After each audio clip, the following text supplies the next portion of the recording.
Subway, B tier. I don't know how people say Subway is ass if you the nigga making the sandwich.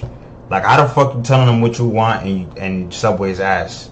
Like, I understand if you don't like it because like you feel like the ingredients is not like premium. Like, you could tell this shit fake, because that's the only thing I give them humper about. Like, that fucking Philly cheesesteak, sometimes it tastes like steak, sometimes that shit tastes like tuna. Like, you never know, type shit.